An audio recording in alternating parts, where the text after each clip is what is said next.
Introduco allora i nostri ospiti, che ringrazio nuovamente. Professor Stefano Ceccanti, ordinario di diritto pubblico comparato all'Università La Sapienza di Roma, già deputato alla Camera dei Deputati dal 2018 al 2022 e senatore dal 2008 al 2013, attualmente è il vicepresidente di Libertà Uguale Sinistra del Sì. E l'avvocato Domenico Menorello, già deputato alla Camera dal 2016 al 2018, fondatore del network Ditelo sui tetti e membro del Comitato Nazionale di Bioetica. L'incontro di questa sera è dedicato alla riforma sulla magistratura e, visto che parliamo di un tema che attiene strettamente alla giustizia, ci tengo a dire in apertura che l'Associazione Rosmini promuove una concezione della giustizia che muove dalla dignità della persona e dalla sacralità della stessa, per questo anche la scelta del canto. E tale concezione è il cardine, il criterio centrale del giudizio espresso dal volantino della Compagnia delle Opere, che qui viene integralmente riproposto. Ed è muovendo da questa premessa che intendiamo proporre un dialogo aperto, per questo ci sarà spazio ampio a domande e interventi, un dialogo sulle ragioni a sostegno di un voto favorevole a questa riforma. Ci preme molto sottolineare che non intendiamo difendere la riforma in quanto tale, né la parte politica che questa riforma ha proposto in Parlamento. Vogliamo invece approfondire le ragioni che, alla luce di quei principi che abbiamo detto sopra e espressi anche da questo canto, ci hanno condotto a sostenere l'approvazione di questa riforma. E come centro culturale ci sembra che dare giudizi su questo tipo di temi sia parte integrante della nostra missione.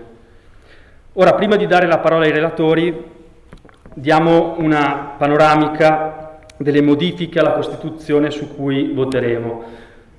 Innanzitutto, perché andiamo a votare? Allora andiamo a votare, perché quando il Parlamento modifica la Costituzione, se non viene raggiunto il voto favorevole dei 2/3 dei componenti di tutto il Parlamento, quindi Camera e Senato insieme, alla seconda approvazione della legge, tale legge di modifica costituzionale, per quanto approvata in Parlamento, può essere sottoposta a referendum confermativo, come quello a cui andremo a votare il 22 e 23 marzo. Si tratta di un referendum che non necessita del quorum, quindi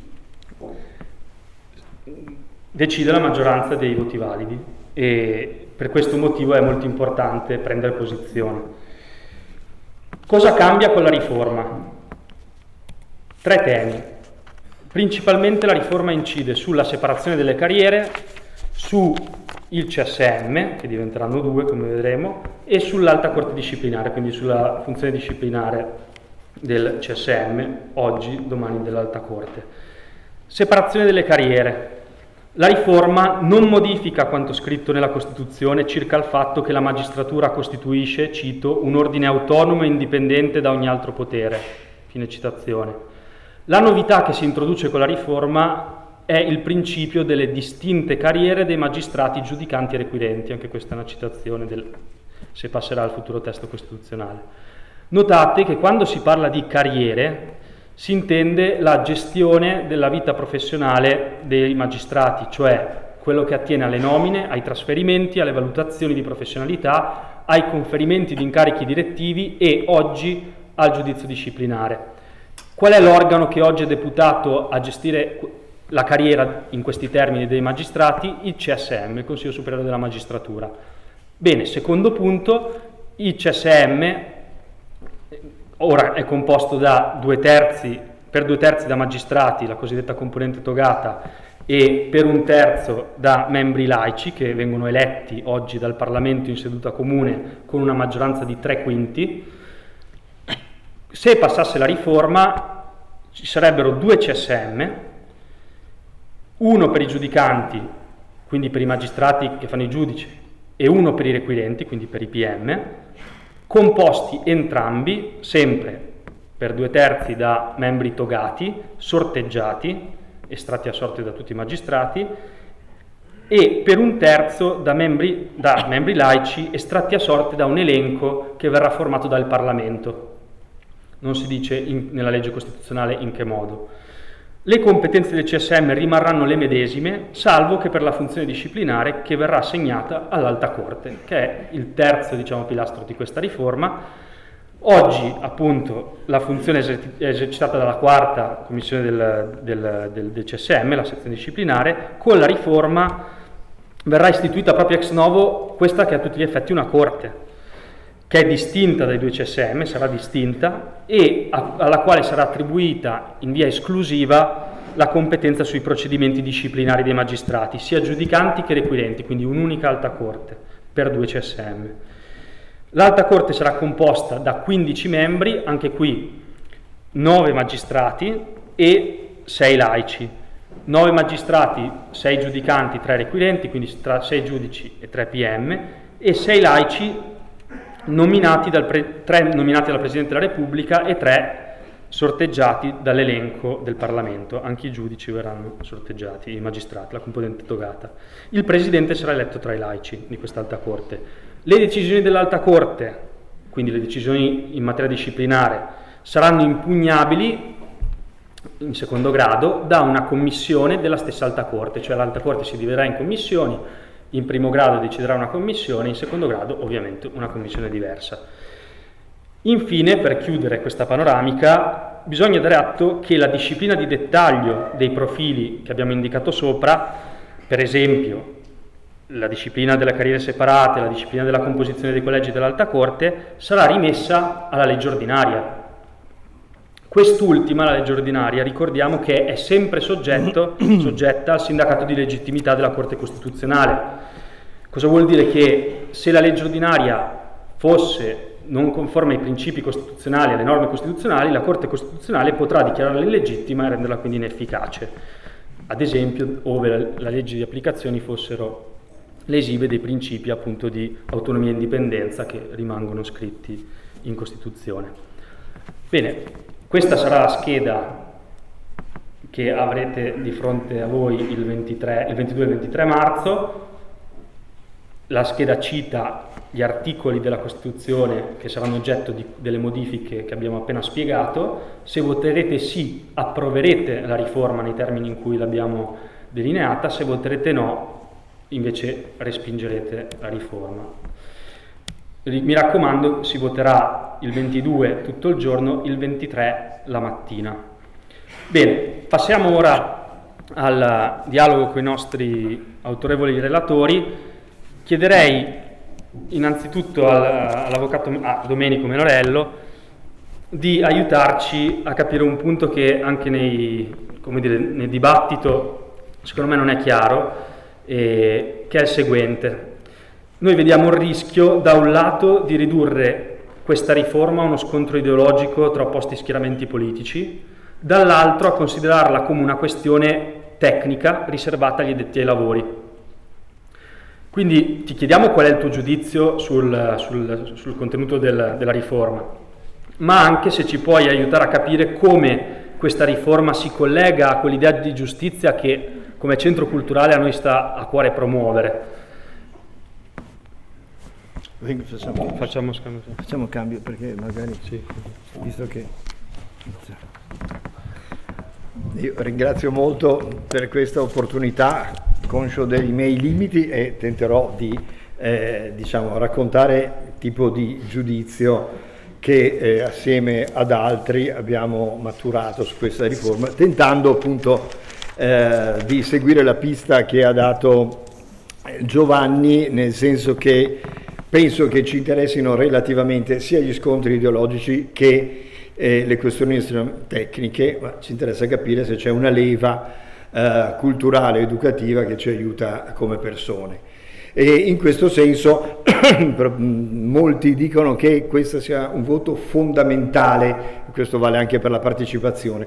Alcuni lo paragonano, come Maurizio Sacconi, al voto del 48, perché c'è proprio in gioco un certo ruolo per la persona nel stato in cui viviamo. Per cui vi proporrò un breve percorso, un punto rosso da cui partire, senza solo accennato ovviamente perché si parla di giustizia, e una domanda. Questa domanda l'ho imparata da Stefano Ceccanti in queste settimane di lavoro assieme, per giudicare, cioè se la persona sia al centro della giustizia, rispondendo di no quando non c'è un giusto processo, di sì quando si tenta la strada del giusto processo, che è la strada che prova, con tutti i difetti per carità che potrà avere, la riforma. Abbiamo cantato prima una bellissima canzone che in qualche modo risuona anche in Filadelfia, che molti di voi vi ricorderete. Qui non c'è l'audio però.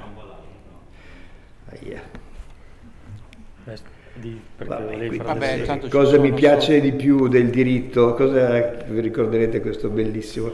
E dice Andrew Beckett: mi piace il diritto perché non sempre, ogni tanto mi pare che diventi un qualcosa che ha a che fare con la giustizia applicata alla realtà. La giustizia applicata alla realtà. E quando questo avviene, dice, è un'esperienza eccitante.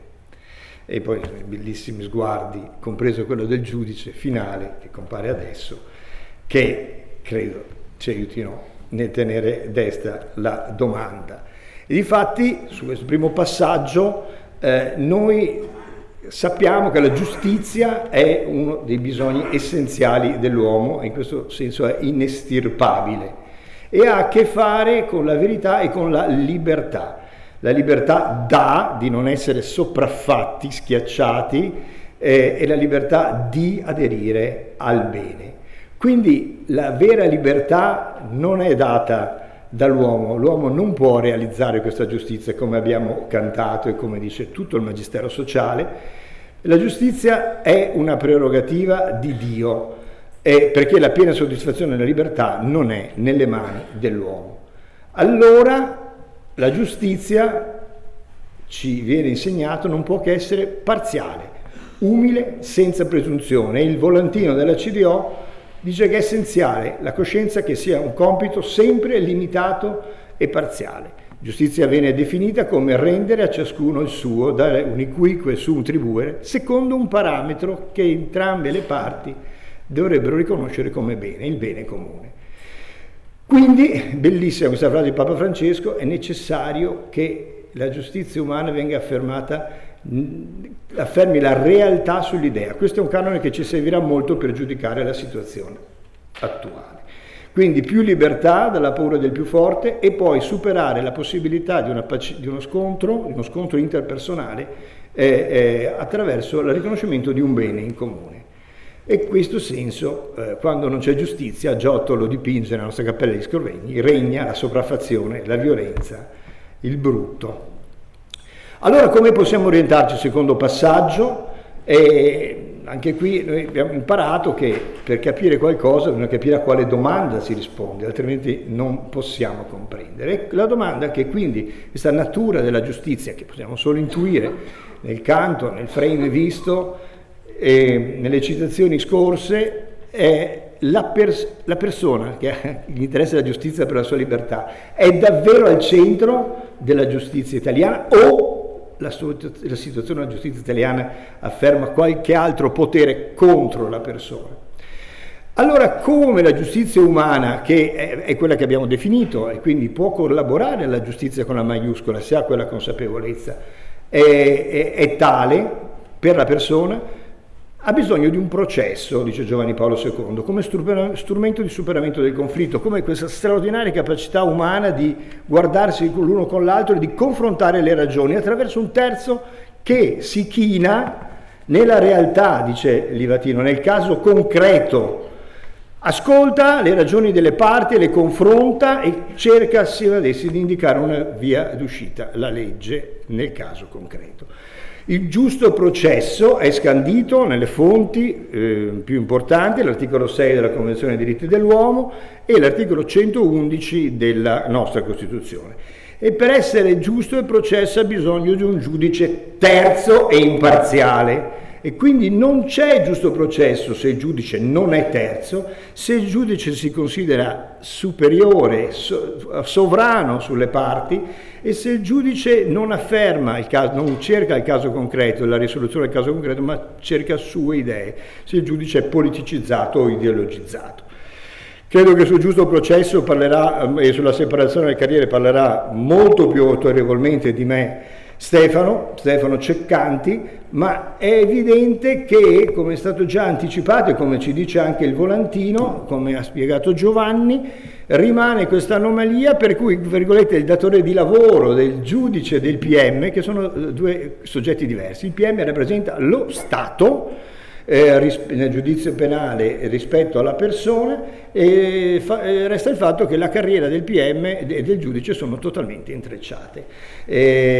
Voi capite che questo, al di là della capacità del singolo giudice di essere lo stesso imparziale, è mediamente una situazione di pericolo per la terzietà. Se non c'è terzietà, se non c'è capacità di ascoltare entrambe le parti, lo Stato schiaccia la persona. E d'altronde lo dicono i numeri sono terribili, 32.000 casi di ingiusta detenzione, 1.000 all'anno. Un giudice che è quello delle indagini preliminari o dell'udienza preliminare che dovrebbe fare da filtro alle richieste del PM, in realtà è un passacarte, 90-94% di richieste passate senza battere ciglio. Ma pensiamo a come viene sistematicamente utilizzato il processo, l'indagine come sostanziale gogna, quindi la persona viene totalmente abbandonata e schiacciata nella sua dignità. E quindi ci sono anche autori a noi molto cari che dicono che il rispetto della persona è un criterio essenziale per capire se la giustizia sia giusta. E infatti giustamente il volantino del CDO richiama questo come canone fondamentale. Sempre deve essere assicurato il diritto fondamentale della persona. Questo non avviene. Secondo criticità. Il giudice si considera sovrano, è il giustizialismo di cui parla il volantino della CDO, si sente puro per natura, è una citazione di Giussani, e questo lo vediamo tante volte anche nella semplice sciatteria con cui vengono condotti tanti processi, non tutti, tanti processi, troppi. La durata media dei processi indica una disattenzione nei confronti della persona, e poi voi capite che a fronte di 1000 errori giudiziari l'anno, di ingiuste detenzioni, senza raccontarvi tutto quello che capita, c'è una casistica disciplinare che è semplicemente ridicola. Su 10.000 magistrati l'anno per 6 anni, vedete, ci sono 89 casi di procedimenti disciplinari, di cui solo 9 si concludono con una sanzione e di cui solo 1 si conclude con una sanzione effettiva. I reati sono un puffetto. Allora, questa riforma, lo dirà penso molto meglio di me, nel tentativo di superare le criticità nella terzietà del PM ed introdurre, come è stato ricordato, una corte disciplinare, va o non va nella direzione di rimettere un po' di più la persona al centro? Io penso che vada in questa direzione. Poi c'è un altro aspetto su cui andrò veloce, magari in sede di domande, poi rinvio anche il libro, mi chiederò poi un minuto in più. Dagli anni 70 si è diffusa una certa concezione molto strana della giustizia, che ha ritenuto che attraverso le sentenze si possa far politica. Cioè viene concepito il fare giustizia per affermare una determinata tesi. Il riflesso di una concezione ideologica del diritto, la pretesa di dire qual è il bene della società da parte attraverso le sentenze e affermare i principi morali che devono ispirare la società, parla il volantino nello stigmatizzare questo atteggiamento. Vedete, questo cosa significa? Che il magistrato si considera, in questo caso, ispirato a questa sua missione politica, dice di interpretare la sovranità del popolo e ritiene che la legge non gli sia da vincolo. Lo troviamo scritto bello e buono, le tesi di una corrente, e sono ancora lì nello statuto che si legge nel loro sito. Quindi la legge viene saltata, il giudice diventa creatore di norme, praeter legem, al di fuori della legge, o contra legem, perché ritiene di interpretare lui direttamente qual è il bene del popolo. Allora, questo cosa vuol dire? Che fa andare assolutamente in secondo piano il merito professionale del giudice.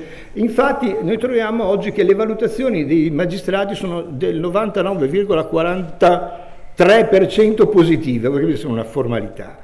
E non solo, ma se non è il merito a guidare le scelte, il Consiglio Superiore della Magistratura sceglierà chi va dove, non in base a una bravura professionale, ma in base a questa idea di perseguire uno scopo ideologico o politico. E voi capite che questo è un snaturamento grave della giurisdizione. Ed è questa concezione che crea l'esigenza di un CSM a guida politica, che poi vedremo troverà una risposta di segno opposto nel sorteggio. Se è come dei pesci che per vivere devono avere l'acqua, il CSM in un acquario è l'acqua che consente che proliferi questa concezione politicizzata della giustizia.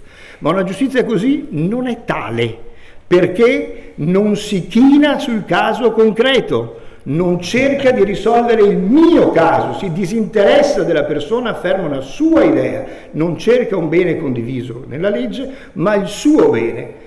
E qui troviamo che siamo passati esplicitamente dall'affermare, lo potete leggere in questo libro che abbiamo detto, che il giudice deve attuare la lotta di classe negli anni 70, per cui deve sempre dare ragione al lavoratore rispetto al datore di lavoro, quindi a prescindere da quello che sia successo, sempre che noi dobbiamo fare la lotta di classe. Oggi troviamo che non c'è più la lotta di classe, è stata sostituita, ma c'è la stessa concezione, non in tutti, in una parte, per cui la concezione è diventata un iperindividualismo, diciamo di matrice atlantica, chiamato WOC, che afferma l'autodeterminazione come unico valore di riferimento della persona, per dare un unico valore della persona. Questo non è quella concezione della persona di cui ha parlato Giovanni all'inizio, per cui quella che abbiamo incontrato noi, per cui i cappelli del capo possono essere contate, perché sempre c'è un desiderio che esprime il desiderio di una verità e di una giustizia. Quando io non mi autodetermino, sono fragile, valgo meno. Questa è la linea che stanno seguendo tantissime sentenze. Gli esempi sono moltissimi, moltissimi, e li affermiamo. In materia di stupefacenti si nega ogni divieto legislativo, fino ad affermare che 22.387 dosi sono per uso personale, quindi si arriva anche al parossismo. È una volontà politica che viene affermata, fino a dichiarare quando deve esserci il fine vita, e Luana viene messa a morte per sentenza prima che per provvedimento legislativo. E ce ne sono molti, sorvolo, li abbiamo raccolti in questo libro. La matrice ideologica però è lo stessa, è potente, ed è una matrice ideologica che ci condiziona e soprattutto espropria il Parlamento, perché è di supplenza al luogo dove si devono fare le leggi, che è il Parlamento, e quindi schiaccia il popolo, perché il Parlamento, con tutti i suoi difetti, ha una dialettica con il popolo e con la rappresentanza popolare. I giudici no. Al di là di quello che si possa pensare nel merito dei tanti problemi sollevati, spero che tutti in Italia convengano che non è il giudice a dover fare la norma e ad espropriare il popolo e noi, incidendo sulla nostra cultura sotto il profilo anche ideologico. Bene, questa riforma interviene su questo punto con il sorteggio. Io all'inizio ero contrario al sorteggio, mi sembrava che negasse la rappresentanza dei magistrati, salvo poi domandarmi: ma devono avere rappresentanza politica i magistrati? Non devono avere, dobbiamo uscire dal sorteggio. Ci chiede di scegliere se la giustizia deve essere chinarsi da parte del giudice sul caso concreto e cercare di aiutare a uscire dalla situazione di conflittualità, oppure affermare surrettiziamente delle linee ideologiche o politiche, o più biecamente far diventare predominante la logica degli amici, come ha raccontato come raccontano nei libri di Palamara. Quel che è certo è che nessuna di queste ipotesi fa giustizia, e i giudici non vengono scelti in base alla loro bravura, e questo è un grave danno per tutti noi. Pertanto, e chiudo, credo che, come ci chiede il volantino della CDO, sia necessario aiutarci e aiutare tutto il Paese a un cambiamento di mentalità, rimettendo la persona e il suo cuore, la sua sete di giustizia come segno di altro, nella consapevolezza detta nel canto all'inizio, al centro del dibattito, perché la persona non sia più schiacciata da un potere giudiziario, espressione dello Stato, asimmetrico, parziale, distratto, autoreferenziale, perché tutti i giudici dicano davvero una giustizia e non la usino contro le persone per fare politica o per fare clientela. E in questo senso una riforma rende più terzo il giudice, agisce contro la giurisprudenza ideologica, perché ridimensiona, anzi le azzera, il potere delle correnti nel CSM, e garantisce finalmente, forse speriamo, un minimo di responsabilità dei magistrati nei casi più aberranti. Parliamo di gente lasciata in galera 322 giorni senza titolo, a cui è stata archiviata la procedura disciplinare e valutati come laboriosi al massimo della valutazione professionale. Casi così ce ne sono purtroppo centinaia, e quindi in questo senso alla domande che ci siamo posti penso che si possa rispondere: sì, questa riforma aiuta una maggior centralità della persona. Grazie.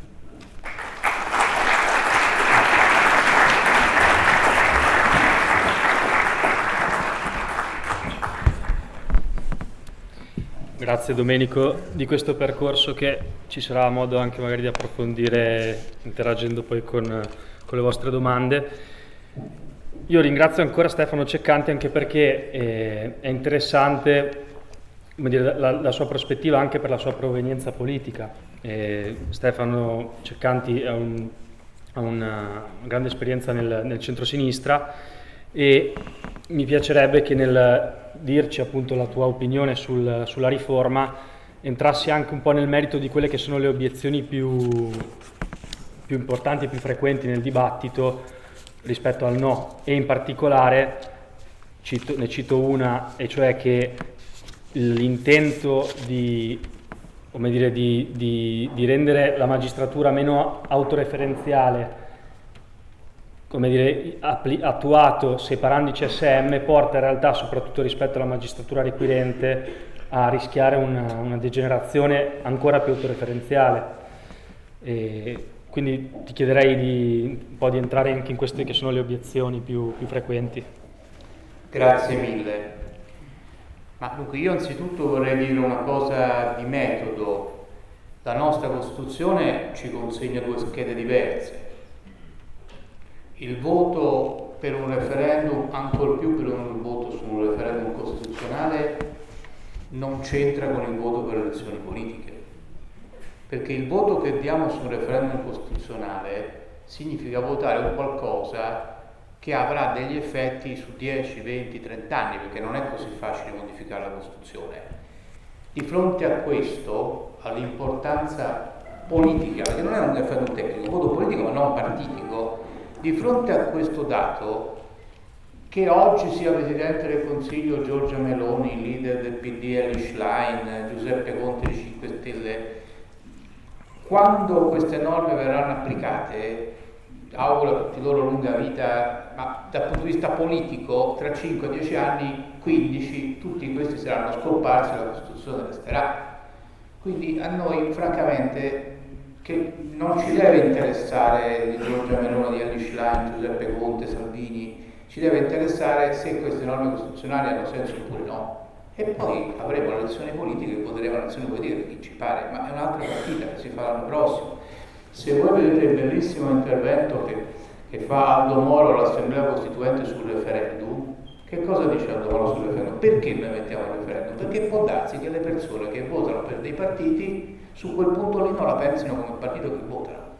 E la democrazia deve essere sufficientemente ricca per consentire di sfumare i giudizi.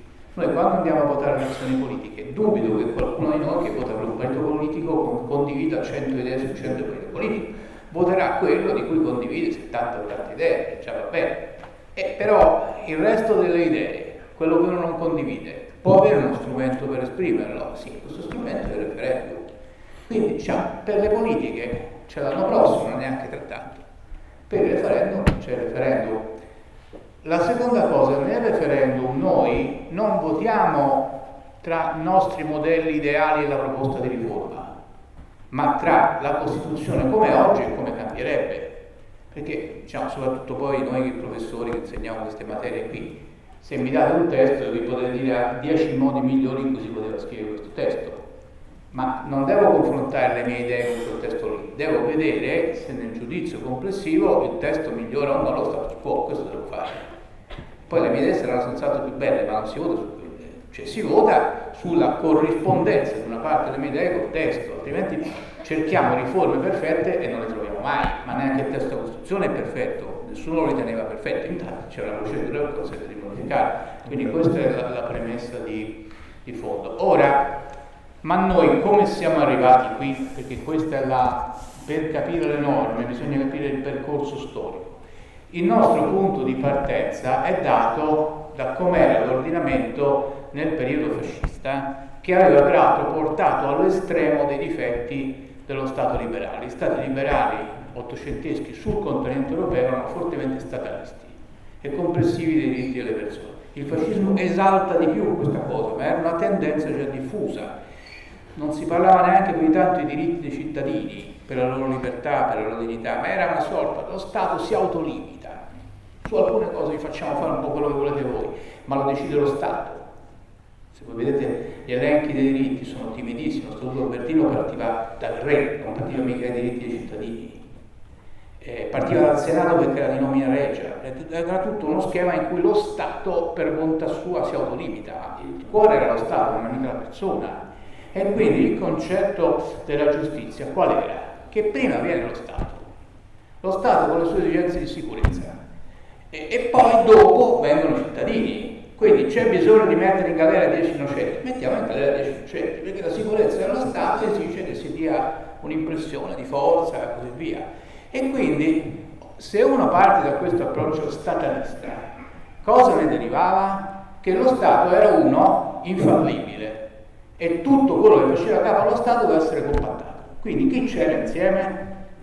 Quello che accusava, che è un dipendente dello Stato, quello che giudicava, più indipendente dello Stato, e il governo che concentra in sé i poteri di questo modo. Tutti e tre erano un tutt'uno. Allora, è evidente che tutta questa roba è contraria ai principi, cioè, democratici in senso lato, e quindi la nostra Costituzione che fa? Parte questa volta, a differenza del Statuto albertino, dei diritti, e in materia di giustizia, in sostanza, abbiamo l'articolo 24 e l'articolo 27 che ci dicono: il cittadino ha diritto a una difesa, articolo 24. Articolo 27, il cittadino è innocente fino all'ultimo grado di giudizio, e poi la pena, anche il condannato ha una sua dignità, perché la pena mira alla sua riqualificazione, potremmo dire con un lessico di questa sera, la sua redenzione, in senso laico, su cui molti lavorano anche di voi. Allora, e quindi riscrive la Costituzione questo rapporto a partire dalla dignità e dalla libertà della persona. Lo Stato viene dopo, lo Stato è al servizio di questa cosa qua. E allora che cosa fa in termini organizzativi? Bisogna anzitutto rompere il rapporto rigido tra lo Stato, il governo e il potere giudiziario. Bisogna che questo potere giudiziario abbia una sua autonomia, e quindi si crea il Consiglio Superiore della Magistratura, che consente di sganciare il governo della magistratura da una dipendenza rigida dal governo, qualunque governo. Certo, c'era quello fascista, era terribile, però che qualunque governo possa controllare rigidamente la magistratura è sbagliato, e quindi si crea un organismo che si chiama Consiglio Superiore della Magistratura, che ha 2/3 di magistrati, e poi per bilanciare, perché siccome ogni categoria a cui si dà l'indipendenza tende sempre a essere un po' autoreferenziale, autocentrata, si mettono lì 1/3 di persone scelte dal Parlamento. Questo è la cosa. Però questo sforzo di creare pluralismo giusto, il pluralismo si ferma a fare una cesura tra il potere giudiziario e il potere politico.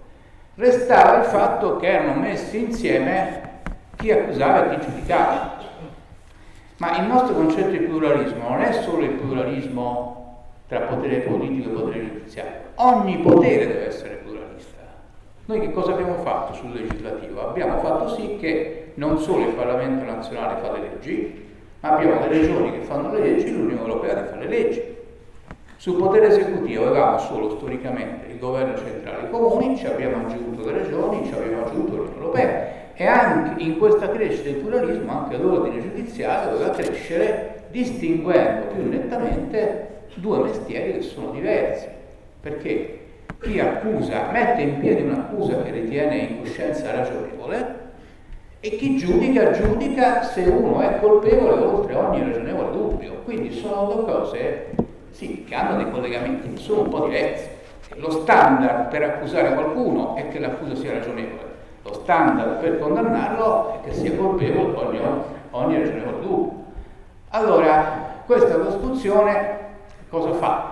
Si rende conto che non si può scrivere tutto in quel momento, e scrive alla fine la settima disposizione transitoria, che dice: per favore, la traduco in un lessico più simpatico, per favore, prima possibile cambiate il processo, cambiate l'ordinamento giudiziario. Finché non l'avete cambiato si continua a applicare quello che c'è, ma ne dovete fare uno conforme a Costituzione. In fondo è una soluzione molto simile a quella che adottò l'articolo 7 sul concordato. Il concordato del 29 è il radicale conflitto con l'idea di libertà religiosa della Costituzione, però non è che si poteva creare un vuoto. Quindi l'articolo 7 cosa disse? Io costituzionalizzo il fatto che il rapporto tra Stato e Chiesa si fa con un concordato. Ma non è che costituzionalizzo il concordato che c'è. Infatti poi dico, se cambiatelo prima possibile, quando lo cambiate non c'è bisogno di rivedere la Costituzione. Quindi il concordato poi ci hanno pensato Casaroli e Craxi nel 1984-85, e al nuovo processo ci ha pensato Vassalli nel 89.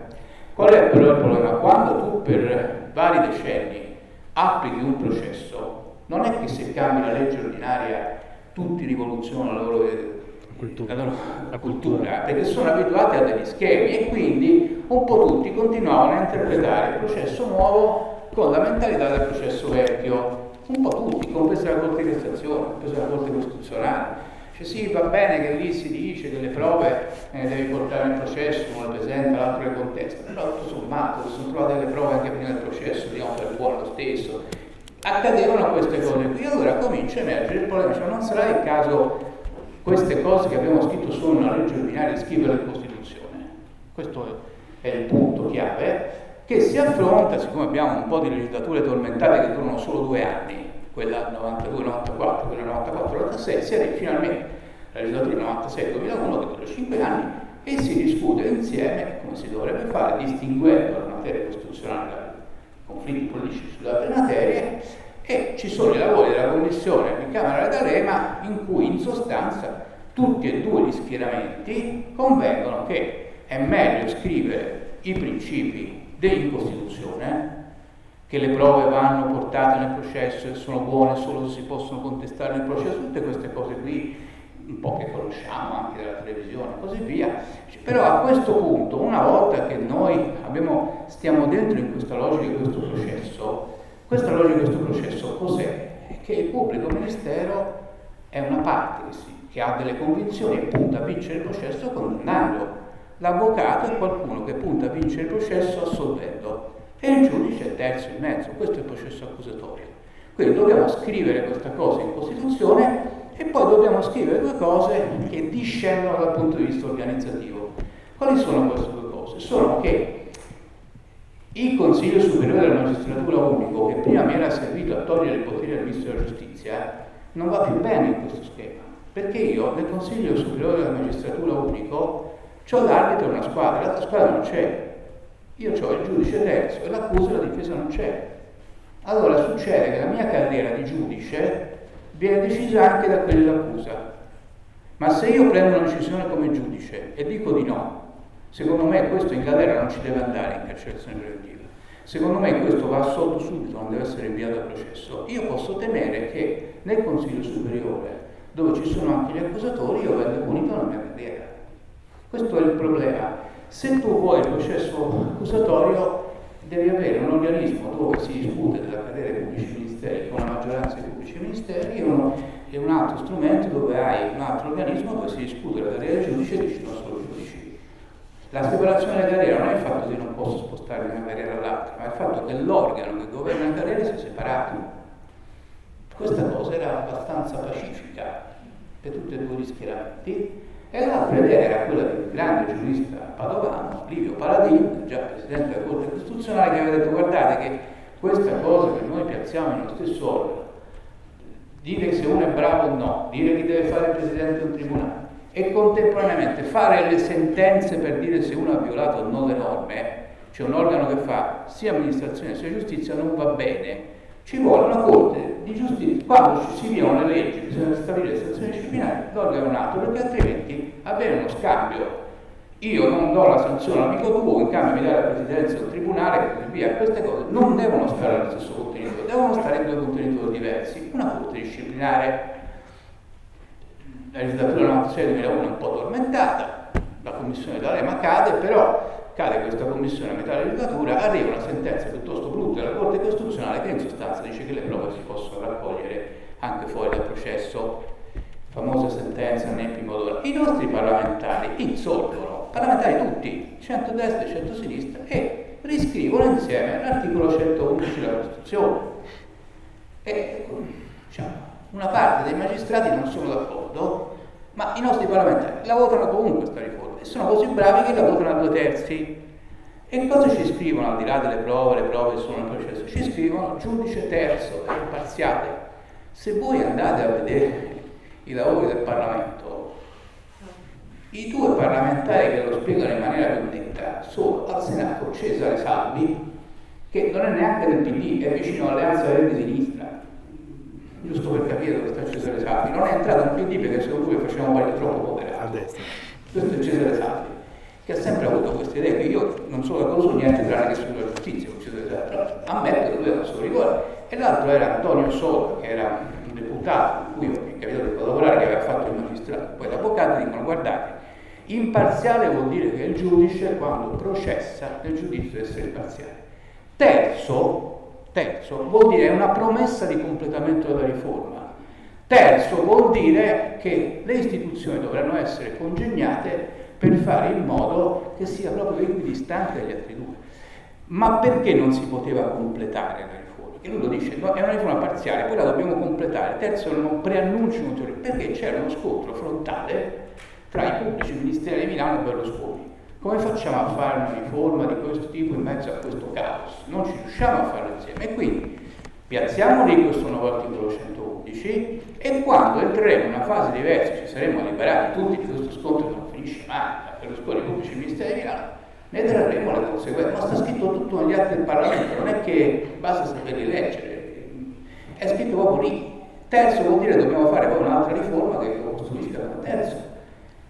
Quindi diciamo, sta un po' tutto lì. Allora poi questa cosa rimane sotto la cenere perché proseguono questi scontri, Berlusconi, tutta una cosa insopportabile, ci siamo trascinati per anni, poi ognuno penserà che è più colpa di uno di altri, però il fatto sta che questo ci ha impedito di fare un balzo avanti per codificare il processo accusatorio. E si arriva a questa legislatura dove in un posto di persone normali cosa si sarebbe fatto? Facciamo un tavolo, abbiamo fatto insieme la riforma del 1999, facciamo insieme per questa.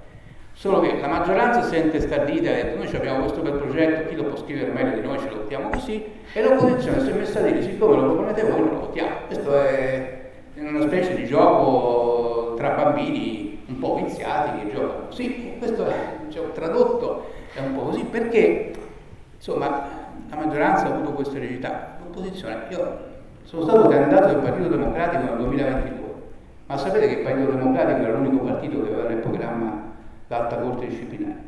Era l'unico partito che c'era questo programma, l'alta corte disciplinare. Siamo in un mondo un po' di matti, no?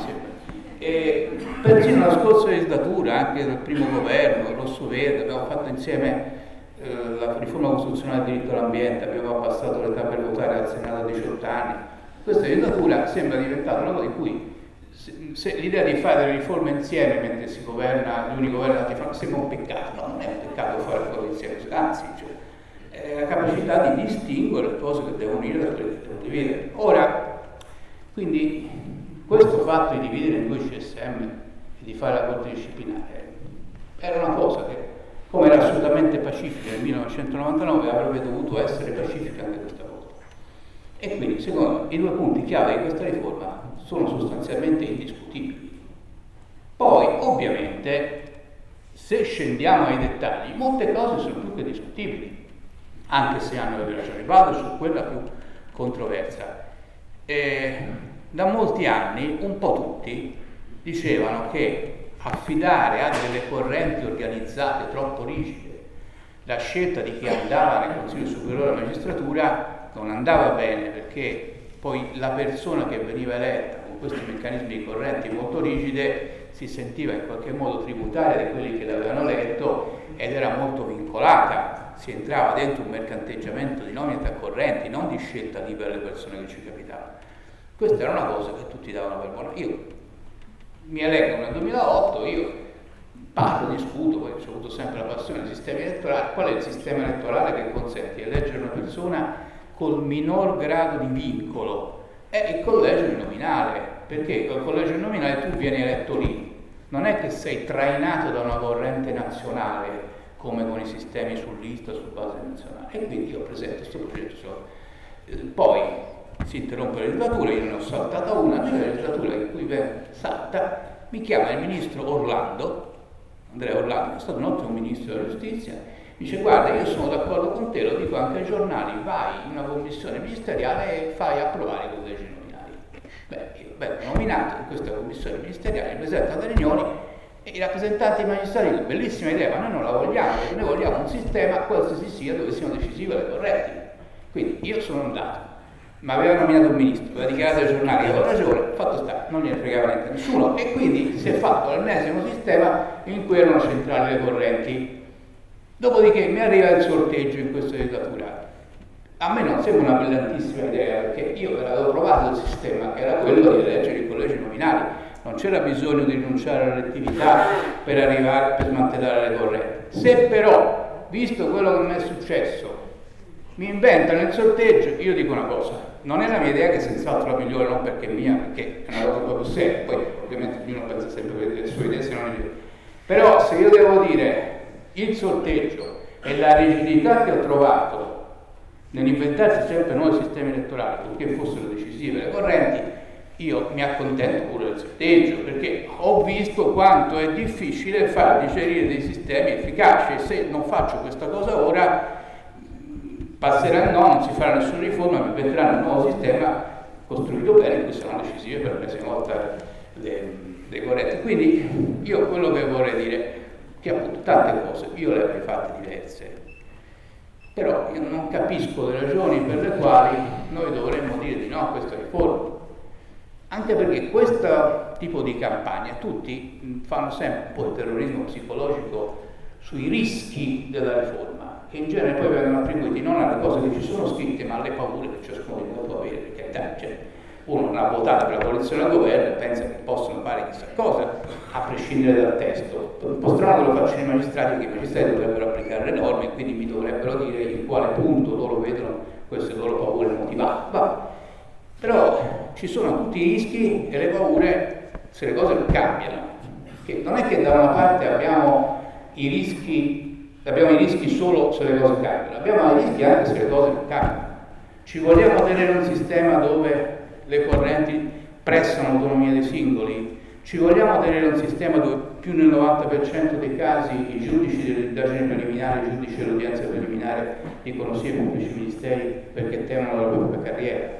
Magari sanno che quello che rinviano a giudizio verrà assolto. Cioè, vabbè, ma se lo risolveranno al processo. Quello intanto però si è fatto alcuni anni di processo, quando è stato rinviato a giudizio i giornali scriveranno che se è stato rinviato a giudizio sarà più o meno sicuramente colpevole e così via, che anche il processo da cui esce assolto è un costo economico, un costo morale, un costo di dignità, di reputazione. Quindi io, considerati tutti i rischi e tutti i difetti, mi sembra che la bilancia penda decisamente per fare il sì. Grazie.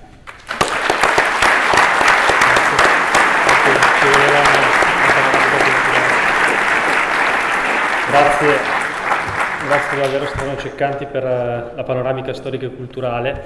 Adesso aprirei uno spazio che è abbastanza ampio, ci teniamo una mezz'ora, per un dialogo aperto. Per cui inviterei chi ha domande o brevi interventi, terrei sia le domande che gli interventi nei 2 minuti massimo, ad avvicinarsi al microfono. Ne raccogliamo un po' magari e poi... Paolo. Ciao a tutti, buonasera. Io innanzitutto complimenti per questo. Il nome, devi dire il nome. Molto chiaro. E anche volevo fare i complimenti all'associazione Antonio Rosmini, perché comunque una delle cose più Di il nome Paolo. Io sono Paolo Battaglino dell'associazione Creatura Italia, l'associazione di Paolo. E una delle cose più brutte che ho sentito dalla mia opinione dalla parte del no è che questo è un quesito, un referendum troppo tecnico del quale noi non dovremmo interessarci, ed è un principio secondo me di una così contrario ai principi democratici che interventi e serate come queste sono un toccasana per la cultura democratica di questo paese, soprattutto di noi giovani. Quindi complimenti per l'organizzazione dell'evento. Io però volevo giusto un chiarimento dal punto di vista concreto, cioè questa riforma per noi cittadini, diciamo, comuni, su qual è il vantaggio diretto che noi possiamo trarre nelle nostre vicende quotidiane. Questa è la prima domanda. E l'altro chiarimento che vorrei avere è perché prima l'avvocato Dorello ha parlato di giustizia creativa e del fatto che i magistrati molto spesso interpretano liberamente le norme fino addirittura a crearle nuove. Ecco, un chiarimento di perché questo è sbagliato. So che magari sembrerà una banalità, però molte persone hanno tanta stima dei magistrati e quindi magari si chiedono perché non è giusto che anche i magistrati interpretino così largamente le norme. Ecco, queste sono le mie domande. Grazie. Vieni.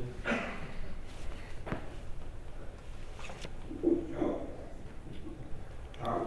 Ok. Io ho una domanda rispetto invece alla questione del sorteggio del Consiglio Superiore della Magistratura. Il tuo nome? Quali sono i parametri per cui uno può essere effettivamente all'interno delle liste di sorteggio? Cioè, sono tutti anche l'ultimo arrivato oppure c'è un parametro di merito, tra virgolette, rispetto a quelli che sono all'interno delle liste di sorteggio.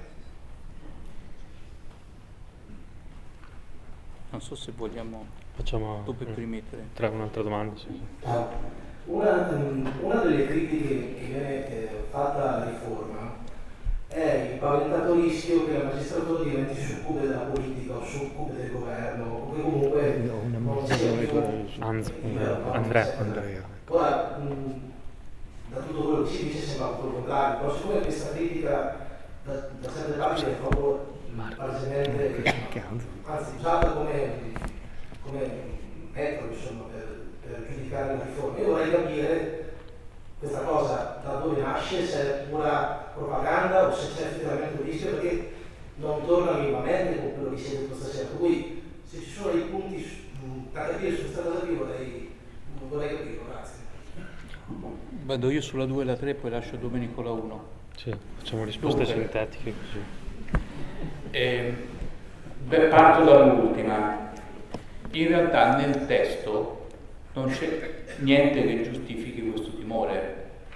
Il timore viene sollevato anzitutto da un argomento che è questo: prima c'era un organo e poi diventano 3, se diventano 3 saranno indeboliti, ma questo argomento è un po' rozzo, perché allora dovremmo dire che i paesi dove le Camere sono 2 il Parlamento è per forza più debole, e i paesi dove la Camera è una sola il Parlamento è più forte.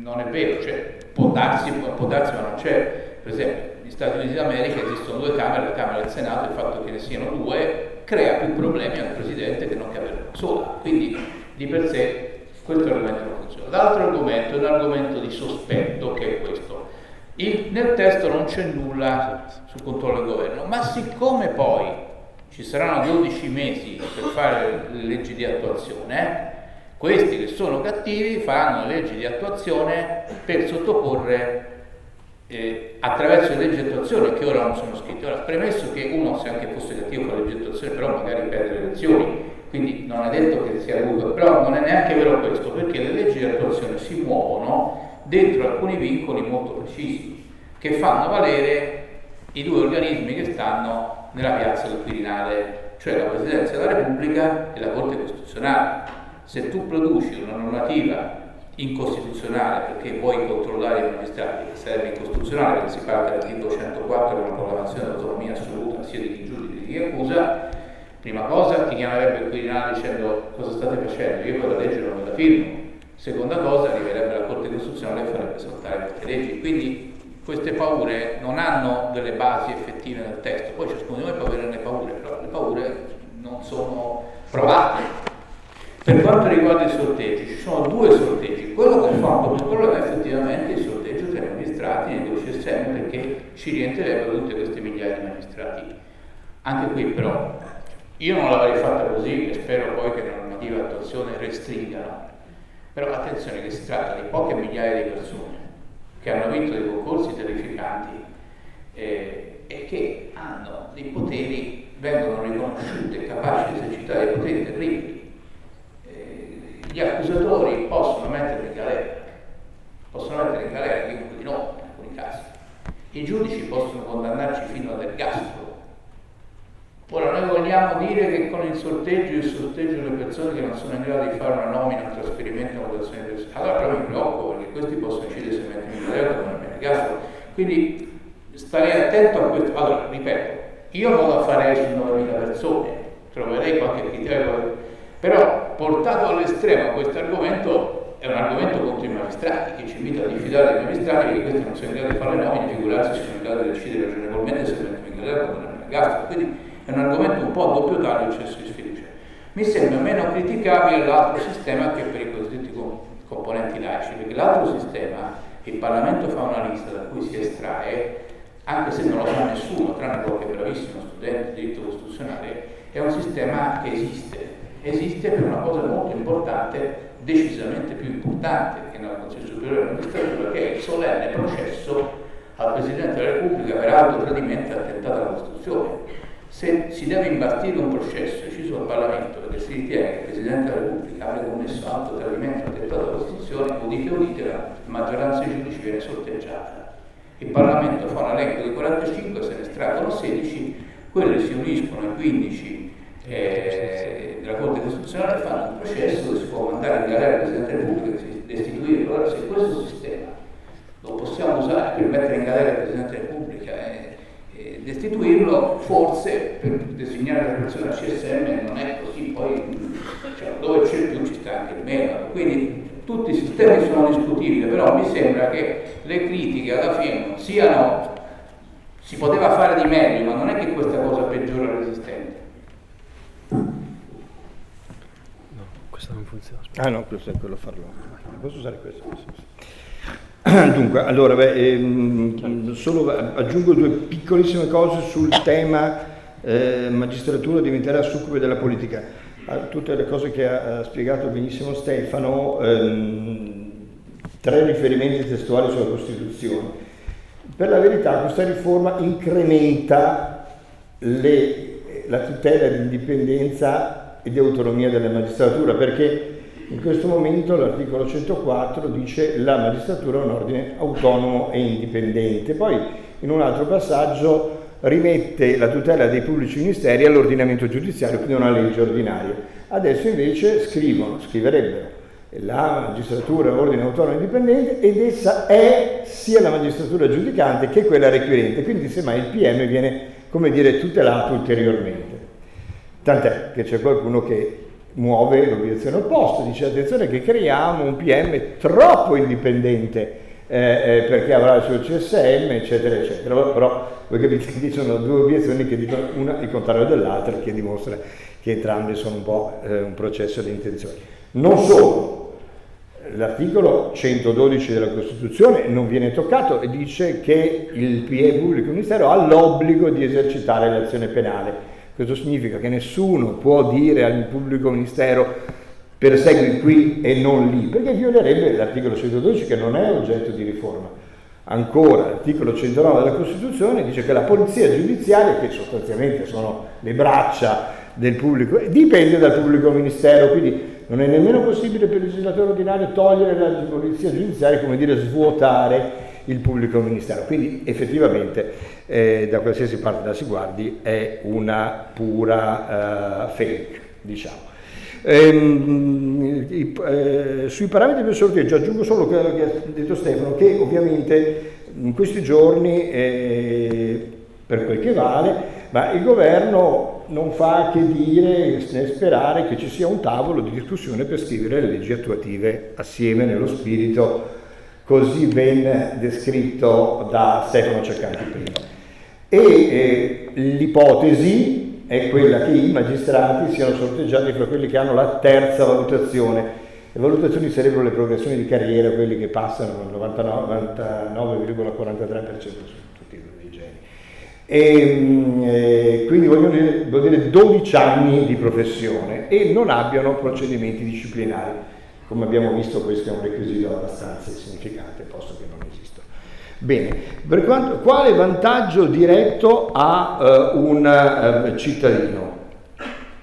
Credo che chiunque abbia avuto la sventura di capitare sotto un'indagine penale capisce immediatamente quale può essere il vantaggio di un pubblico ministero che anche solo sappia che il giudice per l'indagine preliminare o il giudice dell'udienza preliminare, che dovrebbero essere quelli che controllano se lui quando chiede il rinvio a giudizio ha qualcosa che sia pienamente fondato, bene, questo magistrato svolge un qualche ruolo, perché questo significherebbe che avremmo decine di migliaia di persone in meno mandate inutilmente a processo, lì dove il processo è già la pena, per come funzionano le cose in Italia. Questo è certamente un vantaggio. Naturalmente poi, anche per gli altri tipi di processi civili, eccetera, è convenienza di tutti che un magistrato non sia sciatto. Ma guardate che chi fa la nostra professione ne vede, saluto gli amici che sono presenti, ne vede di tutti i colori. Faccio l'ultimo esempio che è capitato a me, cioè di avere avuto un processo civile in Corte d'Appello di Roma con l'udienza che doveva andare a sentenza, a decidere, quindi vuol dire che la causa era stata considerata matura per la decisione, poi arriva l'ordinanza che avrebbe dovuto dirci la sentenza, la quale invece rifissa la stessa udienza che aveva già fissato, evidentemente il magistrato non aveva letto niente, non aveva voglia di leggere niente, e ci manda in udienza a settembre. Eravamo a settembre 2025, a settembre 2028. Ecco, voglio dire, quando c'è oppure quando c'è si dice che la sentenza deve essere depositata entro 60 giorni, questo lo dice la norma di legge. Ci sono, se leggete sul sito del CSM i casi di procedimenti disciplinari poi vengono tutti archiviati, ci sono migliaia di casi, tanto tutti sappiamo che è un termine che non rispettano mai, quasi mai. Ma pazienza ma ci sono sentenze che arrivano dopo 1282 giorni, perché c'è un caso su 4 anni. Allora voi volete dire che se voi incappate in un processo per successione, non dico cose gravi, adesso non fate tempo a fare la vostra successione, non so se vi spiego, quindi i vantaggi sono straordinari. E il vantaggio poi che il giudice non inventi la legge, questo lo percepiamo meno, ma è ancora di più, perché io non ho le idee chiare su quello che è successo oggi, ma oggi un giudice ha impedito ad una madre di vedere dei figli, no, l'abbiamo sentito tutti. In teoria, dice l'articolo 330 del Codice Civile, questo può avvenire, cioè l'allontanamento del genitore che maltratta o abusa del minore. Da quello che si capisce qui, perché la madre non si sarebbe uniformata agli intendimenti del giudice. Questa è una nuova norma, signori, che incide su un figlio, ma i danni sono straordinari, e in questo quindi chiudo l'ultima domanda. Questo voi capite, c'è una bella differenza fra interpretare e creare la norma. L'interpretazione è assolutamente necessaria. Perché? Perché c'è il caso concreto. Qualsiasi caso concreto ha fattori, l'intelligenza è tenere assieme tutti i fattori, anche un processo dovrebbe essere così. Tenere presente tutti i fattori implica che c'è anche un rapporto fra la norma e la realtà, e fra norme e norme in quel caso specifico, che va appunto come un vestito costruito sul caso, ma sul caso, non sulla testa del giudice. La creazione di una norma è invece un processo impositivo che non spetta al giudice, perché qualcuno mi spiega chi ha dato mandato al giudice, che con tutto rispetto ha passato un concorso, di creare le norme. Le norme, dice Tommaso, la legge è l'indicazione del bene comune da parte di chi guida la comunità civile. E infatti in questo senso c'è un processo di rappresentanza e anche si chiama Parlamento apposta, di confronto dialettico che il giudice fa sul proprio specchio. Quindi questo è un vulnus gravissimo, quindi ci sono molti effetti diretti. Chiunque sia capitato sotto le maglie della giustizia non ha difficoltà ad esemplificare.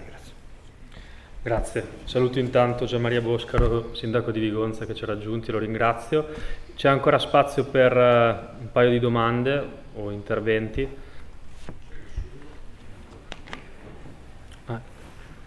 Vieni.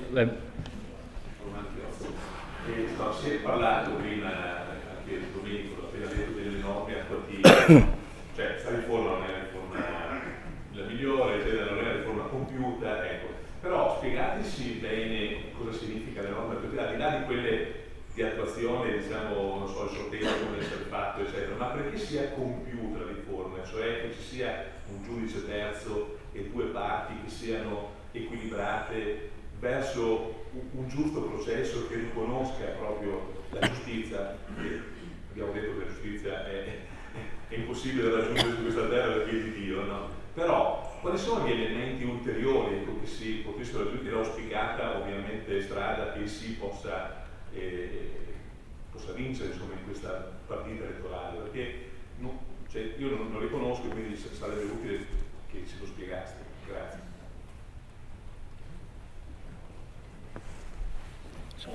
Invece io ho due domande in realtà. Prima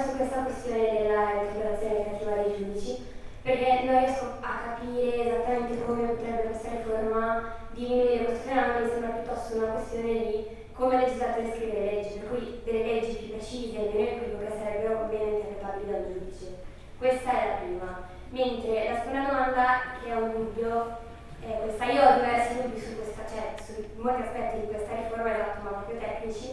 E lei diceva appunto che non bisogna che tutte le riforme hanno dei difetti, però a me spaventa anche il fatto che è mancato totalmente un dialogo, non sto dando una colpa né alla destra né alla sinistra né ai magistrati né agli avvocati, semplicemente appunto ho notato di quanto sia mancato un dialogo, che in realtà per riformare una Costituzione è una cosa estremamente necessaria, vedi come è stata creata la nostra scritta, la nostra Costituzione, per cui questo aspetto è forse quello che mi spaventa di più rispetto alla riforma.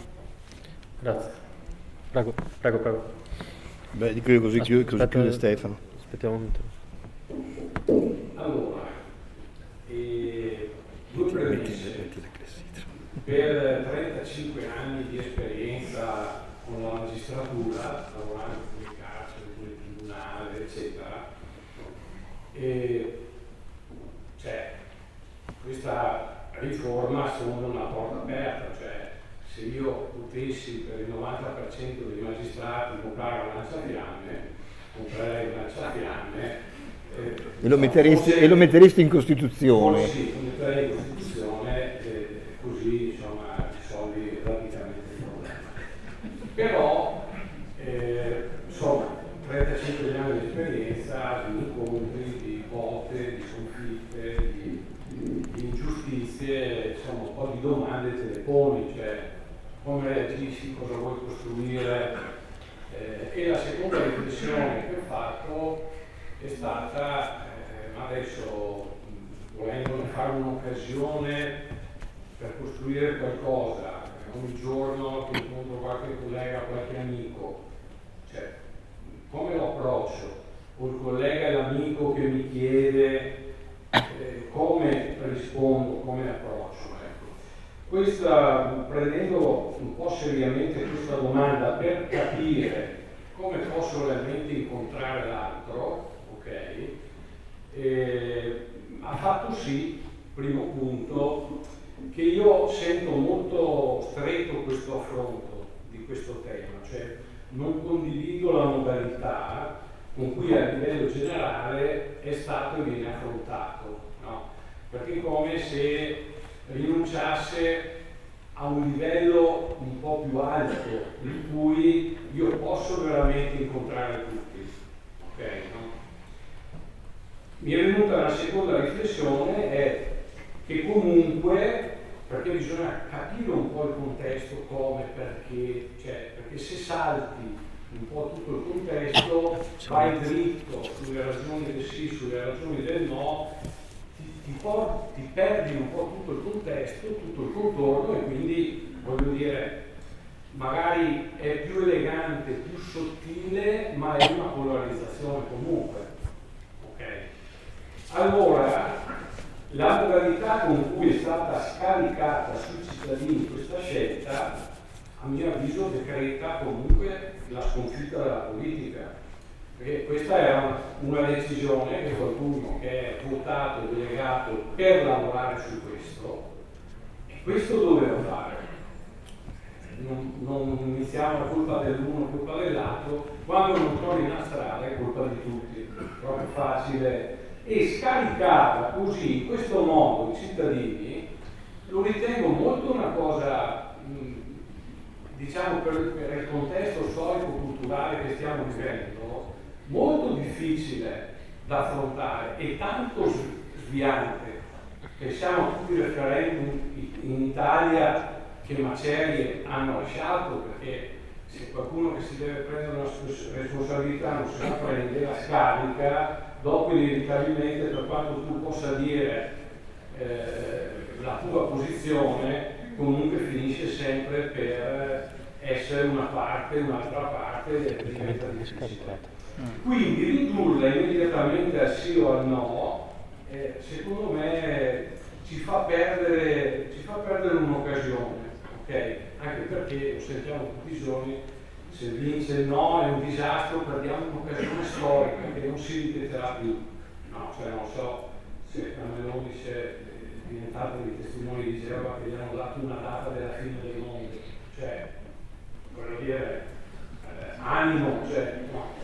Oppure il contrario, se vince, cioè, quando c'è qualcosa per cui se vince uno, se vince l'altro, è la fine del mondo, c'è sempre comunque qualcosa che non va. Quindi è sorta anche la domanda dove pesca anche a tutti i livelli, perché non è solo un problema della giustizia, un problema della scuola, un problema della sanità, in cui una disumanità, una ingiustizia, eccetera, la viviamo tutti i giorni. Okay?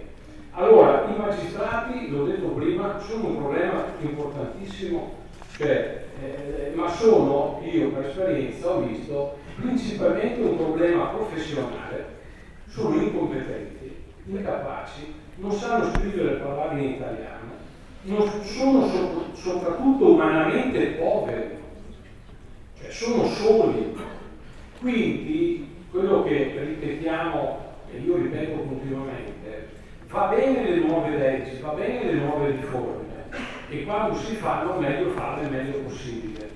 Ma se non è la persona a cambiare, non è il cuore della persona a cambiare, poi tu cambi le leggi, fai le riforme, ma è sempre la stessa persona che la applica.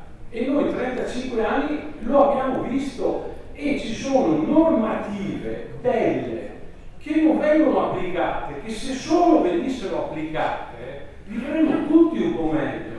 No. Allora, questo per dire, per criticare questa cosa, eccetera. No, però per dire chiederei che mi sembra di concludere se sì, poi. Chiedo scusa. Niente. Che mi sembra che cambi qualcosa, cioè che manchi qualcosa, perché cambiare casacca uno, cambiare di casa, ma quello rimane sempre quello. Cioè, voglio dire, ripeto, meglio facciamo le riforme, meglio è, però si citava Livatino, cioè Livatino lo ha testimoniato con la propria vita fino ad essere assassinato, cercando di vivere e di rispettarle, e poi non si è mai citato, si parla della difesa del diritto, ma ragazzi, chi non c'ha minimo 100.000 euro per incaricare un avvocato coi controcoglioni non va a finire da nessuna parte, anzi va a finire in carcere. Quindi, cioè voglio dire, e l'altra cosa, e finisco, vorrei che fosse vero, che bisogna guardare il contesto nel suo complesso. Noi ci facciamo la Chiesa. No, non è una domanda. Andiamo a concludere. E ad esempio Papa Francesco prima, Papa Leone poi, adesso Parolin, Pizzaballa, cioè ci stanno richiamando rispetto a una giustizia, ai diritti fondamentali, alla vicenda della guerra. Pensiamo all'immigrazione, li facciamo morire in Libia, pensiamo alla sicurezza, ai giovani che si mandano in carcere, addirittura anche i genitori perché non riescono a educarli. Cioè cos'è che manca? Cioè come dire, non è che sfugge qualcosa. Grazie. In tutti i casi, siccome è difficile, io ho scritto un testo più approfondito, più lungo, e se qualcuno lo vuole lo metterò sul mio stato. Grazie. E direi che facciamo chiudere Stefano. Vai tu, comincia lui. No, chiudi te. No, sì, ma lui parla prima. chiude Stefano. Ah, va bene, ok. Però facciamo Tu rispondi e io faccio il 5 residuo. minuti. Io intanto da stasera ambisco a diventare l'avvocato di Nicola Boscoletto. A prezzo scontato. 1.000 euro. 1.000 euro prezzo politico. Beh, da 100.000 a 1.000, dammi. Allora, sulle domande di Romano, faccio come premessa la chiusura di Nicola, il cuore deve essere il cuore a cambiare, assolutamente sì, nessuna norma sostituisce il cuore, la norma ha una funzione, come dire, di aiuto, semmai, a guardare in una direzione piuttosto che allontanarsi da uno sguardo più utile alla persona, quindi questo è certo. Su cosa serve per la riforma, magari penso che Stefano sia più attrezzato di me, devono fare sicuramente la legge per dire quanti sono lunghi gli elenchi e queste cose qui. Va istituito il nuovo CSM, indette le elezioni, quindi io penso che un paio d'anni ci vorrà tutto, perché ora fanno la legge in un anno e poi ci saranno gli adempimenti della legge. Sul tema della mancanza del dialogo, che è stato toccato sia da Martina che da Nicola, può darsi che sia vero. Io ho evidenze anche di tentativi reiterati, in particolare verso l'Associazione Nazionale dei Magistrati, la quale ha sempre espresso la posizione per cui la riforma è stata considerata inemendabile, cioè non volevano cambiare nulla della situazione attuale, quindi capite che è un po' complicato trovare un punto d'accordo in questa, però probabilmente è vero, ci saranno delle mancanze, ma a me pare che non provi nulla questo. Resta il fatto che noi abbiamo una responsabilità di una scelta che credo sia sul testo, non sul contesto, se non vogliamo come dire, anche qui aiutarci a seguire la pura soggettività. Quindi bene, teniamoci le nostre critiche e teniamoci per quando sceglieremo nella seconda scheda di cui ha parlato Stefano prima l'anno prossimo le votazioni, ma in questo momento non ci sposta assolutamente il tema di giudicare la scelta. Da ultimo, Martina non vuole capire l'interpretazione creativa dei giudici cosa c'entra con la riforma. Tanto non la chiamerei interpretazione creativa, è una pura creazione. C'entra con la riforma sotto alcuni profili. In generale cambia la concezione della giustizia, la fa uscire da quella pretesa di guidare il popolo secondo una illuminazione data non si sa bene da chi, ma cambia perché, lo provo a ripetere, il CSM soprattutto fa due cose: valuta le carriere e dà incarichi giudiziari.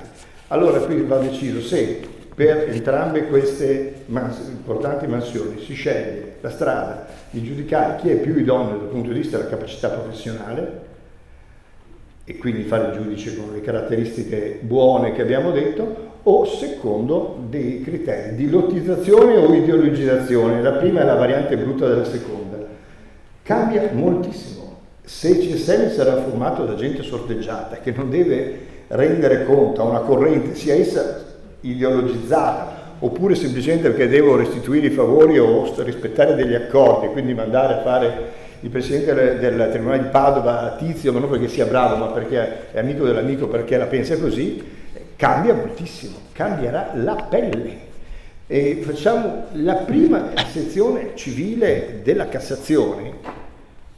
Le sentenze citate prima su quasi tutte della prima sezione civile, cioè è una specie di plotone di esecuzione dal punto di vista dell'ideologizzazione, dell'iperindividualismo, ma ce li ha mandati il CSM. La scelta del procuratore prescente presso la Procura Generale della Corte di Cassazione o il primo presidente della Corte di Cassazione hanno seguito un criterio di tipo correntizio, ideologizzato. Seguire o non seguire questo criterio cambia moltissimo. Dopodiché voi capite che il fatto che ci sia una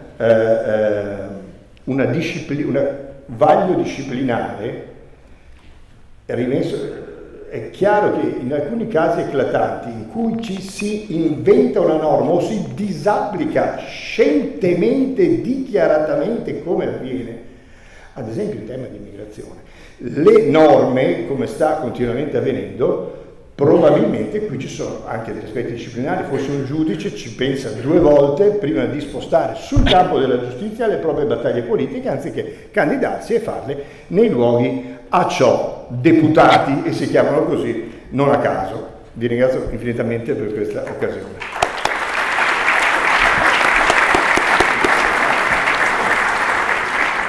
Ma diciamo, sul fallimento della politica, il fallimento della politica è legato a una cosa abbastanza precisa, purtroppo, che è questa. Siccome c'è un trend a discesa della partecipazione elettorale, ciascun gruppo pensa di vincere successive elezioni non convincendo altri, ma mobilitando solo i propri. Siccome ciascuno pensa di vincere così, è chiaro che non vuole fare accordi con gli altri, perché eccitando invece i propri sostenitori che noi con gli altri non ci prendiamo nemmeno un caffè. Con il risultato però che aumentiamo ulteriormente l'astensionismo, perché le basi degli schieramenti si riducono ulteriormente a delle curve sempre più fedeli. Vedo per esempio, ora con questa evoluzione dei sondaggi, i gruppi dirigenti dell'opposizione sono tutti contenti. Sono tutti contenti, ma vi stanno dicendo che voi vincete il referendum se la partecipazione sta sotto il 50, ma le politiche votano il 65, quindi voi state contentando di vincere il referendum ma di perdere le politiche. Non so se avete chiaro il messaggio dei sondaggi. Quindi si è ingenerato un sistema di rincorsa alle curve e di cacciare fuori la gente normale, che invece vorrebbe vedere un sistema dove si litiga sul programma di governo, ma sulle regole del gioco, quando per tutti ci dovrebbe essere un accordo. Questo c'è un minimo di cultura politica che deve portare a fare questo. Ora, per esempio, l'anno scorso non è vero che tutti sembrano disperati di non riuscire a convincere gli altri, ma non è vero. Noi la scorsa legislatura all'inizio si formò il governo Conte 1. Si formò il governo Conte 1, la Lega e il Movimento 5 Stelle, per esempio, fecero un accordo su una riforma costituzionale che improvvisamente per i referendum abrogativi passava dal quorum 50+1 a quorum 0. Arrivarono in commissione e dice: noi abbiamo fatto un bel accordo tra di noi, ce l'approviamo così, non ce ne frega nulla di quello che dite voi. Cioè, scusate, 50+1 non lo raggiunge più nessuno, non lo possiamo tenere lì. Siete proprio sicuri di fare una curva da cavallo in cui passiamo dal 50+1 a 0? Che se votano 3 persone e 2 dicono sì, si approva una legge e una no. Sì.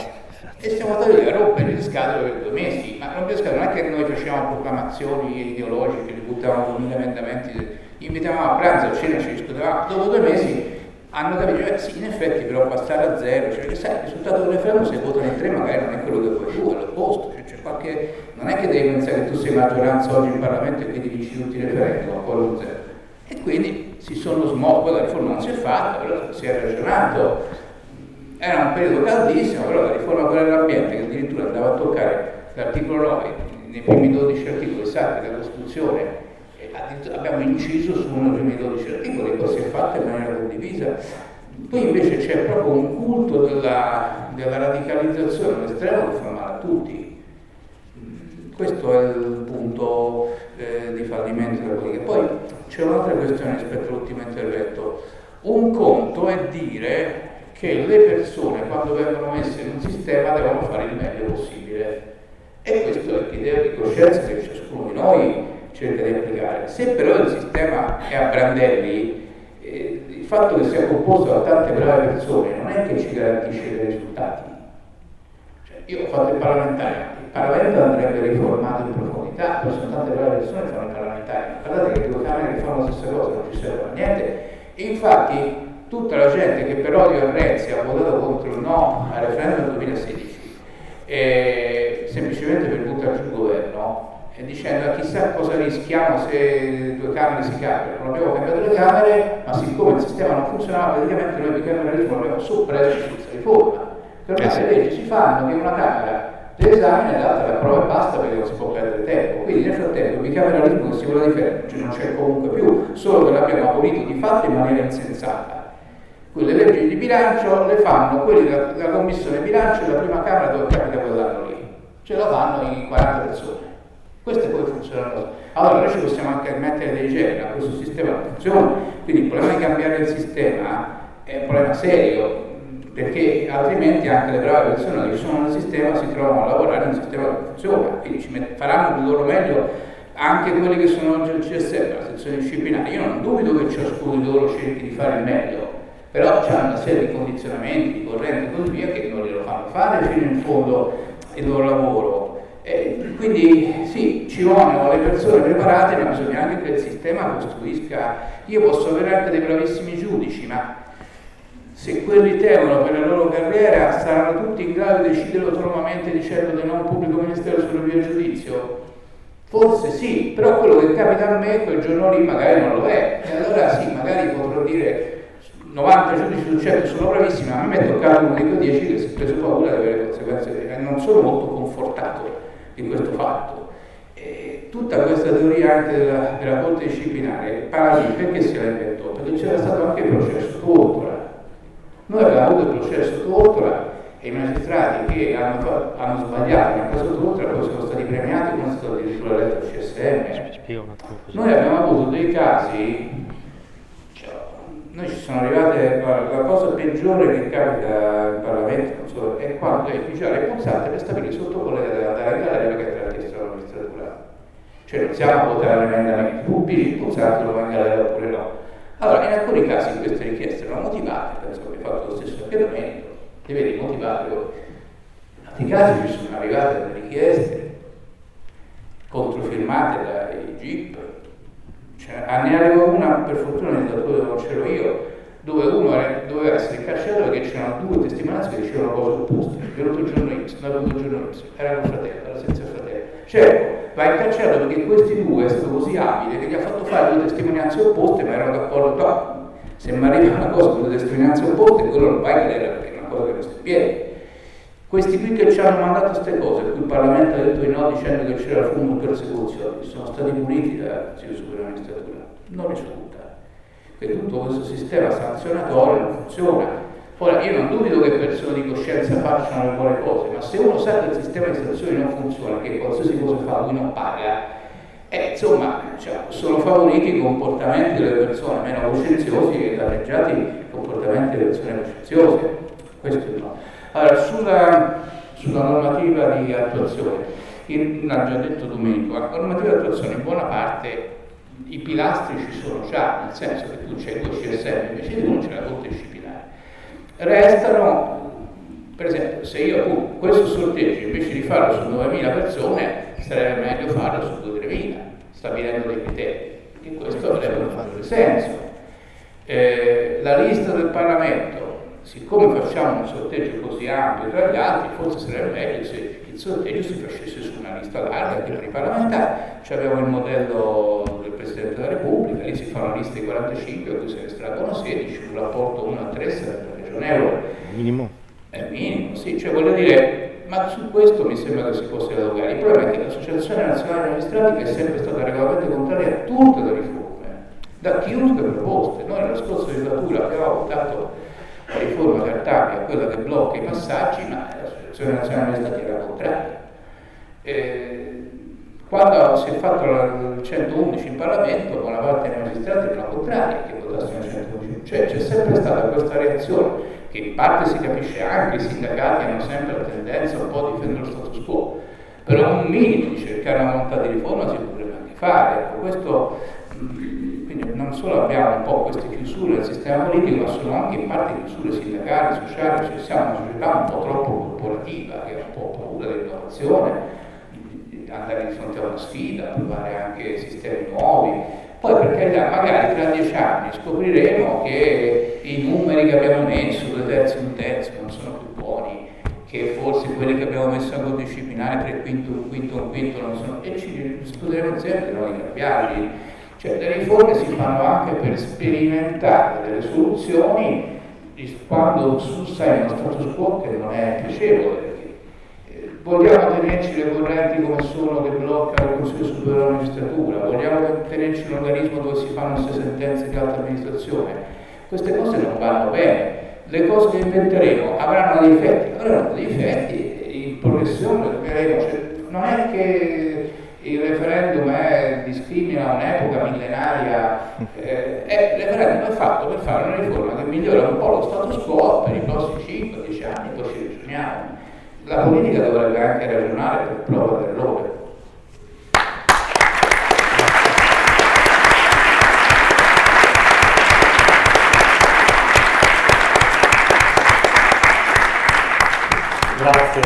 Grazie perché penso che sia stato molto utile entrare a questo livello sia dal punto di vista storico sia tecnico che poi anche dei risvolti politici per provare ad approfondire questa posizione che oggi volevamo argomentare, sulla quale vogliamo continuare a rimanere in dialogo. Raccolgo la provocazione di uno degli interventi di prima per dire che in realtà noi esistiamo per questo, per poter, come dire, costruire dal basso quella partecipazione che è il sale della democrazia, e lo facciamo anche con questo appuntamento il martedì 17 marzo alle 21, vi aggiorneremo sul luogo per continuare a dialogare sul referendum, sugli spunti che oggi sono stati posti dai nostri relatori. Do alcuni avvisi velocemente relativi alla vita dell'Associazione Rosmini.